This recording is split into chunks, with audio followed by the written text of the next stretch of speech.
or against democracy for short term. That was the best place to keep it.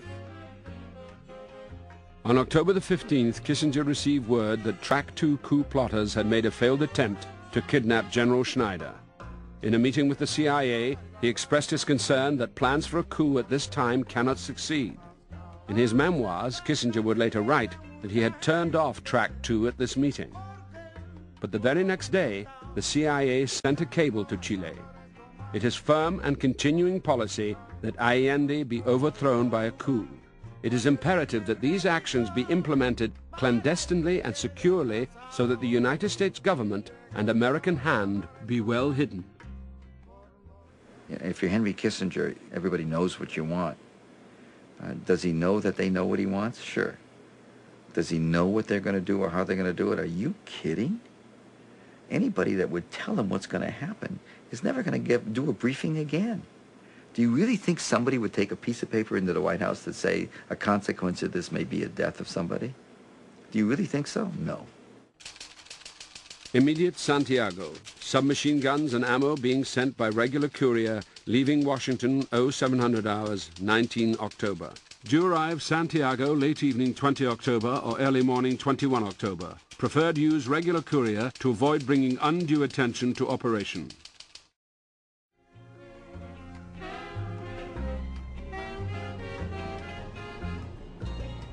Mi padre salió de aquí tipo 8 de la mañana en un auto en que iba solamente con su chofer. Llegaron a la esquina de... iban llegando a la esquina de Martín Zamora con Américo Vespucio y el auto ahí fue rodeado por otros y se le impidió el paso. De un jeep que queda al otro costado sale gente, rompen el vidrio con un mazo y disparan hacia adentro. Muchos disparos, ¿te fijas? When they moved the stop sign that morning, and his chauffeur didn't pay that much attention to it. I mean, for driving, he went the same way all the time. And then here one morning, he goes to go there, and it's blocked off. And it's over here, and then he stopped the car, and they shot him.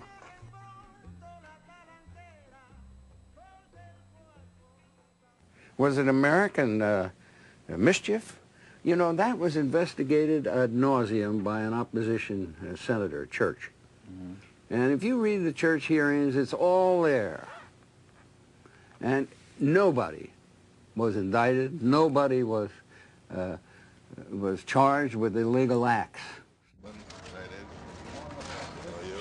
Mr. Kissinger, his presence here should not be interpreted as meaning that he himself was ever involved in any plot to assassinate any foreign figure. In the Church Committee, the CIA testified that Kissinger had been kept fully informed of the Schneider situation every step of the way, even after October 15th. Kissinger maintained that he turned off all coup plotting on October 15th. For Kissinger to be correct, this would go down in history as one of the greatest misunderstandings between the White House and the CIA. But when you read the documents, Kissinger was very clear. He said, let us keep pressure on every Allende weak spot in sight now and into the future until such time as new marching orders are given. The CIA walked away from its meeting with Henry Kissinger, believing it had been mandated to continue trying to foment a coup in Chile. On October 19th, according to the CIA, Kissinger's aide, Alexander Haig, was briefed by the CIA on continuing coup attempts. One can only presume that Alexander Haig, whose duty it was to report to Kissinger on this type of information, fully briefed Kissinger on what the CIA told him. According to the CIA, on October 20th, 5 days after Kissinger claimed he had turned off Track 2, he demanded an update on the Schneider situation. There was no policy since to assassinate any foreign official. Kissinger said there was no plot I am familiar with. I was not involved. You are. He lied. As far as we were concerned in the White House, The thing ended on October 15th. Then I think around October 23rd or so, I don't remember the exact date, they kidnapped Schneider and in the process killed him. It may be impossible to know precisely what happened, yet it is hard to understand how, on October 19th, the CIA could have shipped unmarked guns to Chile without authorization. He knew Schneider was certainly going to get killed, but not by us. You see, therefore it's okay. That's the way it works. Not assassination and not murder. The hearing was very clear about that. It was accidental in terms of the United States. But isn't kidnapping a crime? Well, kidnapping it depends on what your objectives are. I'm not going to justify it. They were not my policy. If you were found standing over a dead man in the street with a smoking gun in your hands and the police come and you say, well, I'm sorry, but I was only trying to kidnap him, this in court does you no good at all. A murder committed in the course of a kidnap, any action committed in the course of a kidnap aggravates the offense. The Chilean police investigation did not find any evidence to support a kidnapping. After the murder, the CIA commended the Chilean station for doing an excellent job. The CIA internal inquiry revealed that $35,000 was paid to one of the killers after the killing. Perhaps only a legal inquiry will reveal the truth.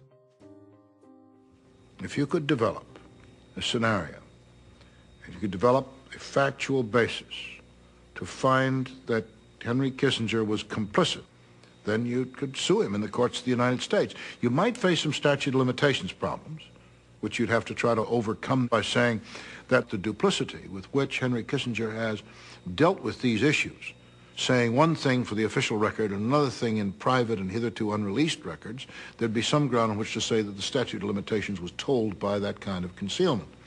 Yo pienso que Henry Kissinger era el jefe de toda esta confabulación. Veía a mi padre como el obstáculo. O sea, este era una especie de insecto que estaba ahí, que estaba molestando, ¿te fijas? Y ese insecto era mi padre, ¿no? ¿Hay planes para dar paso jurídico? Estamos pensándolo. After Schneider's death, Allende was elected, but the efforts of Kissinger and Nixon to overthrow Allende would ultimately succeed. In 1973, military forces launched a coup in Santiago, killing Allende. Augusto Pinochet would assume power and begin a reign of terror that would last 17 years. The date was September 11th. 28 years later to the day, the Washington Post announced a lawsuit brought against Henry Kissinger by Rennie Schneider, Jr. to the death of his father. The news would be overshadowed by the events of later that morning.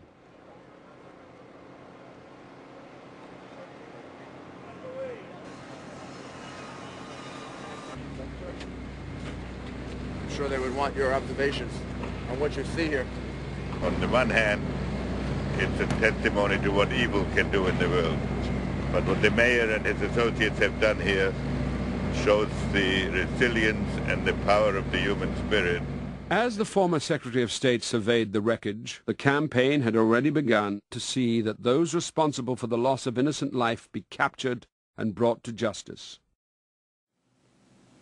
I don't think you could have it metaphorically more perfect than that. The hunt for those who will use force against civilians or against democracy for short-term or fanatical aims of their own is now a hunt in which the whole world takes part.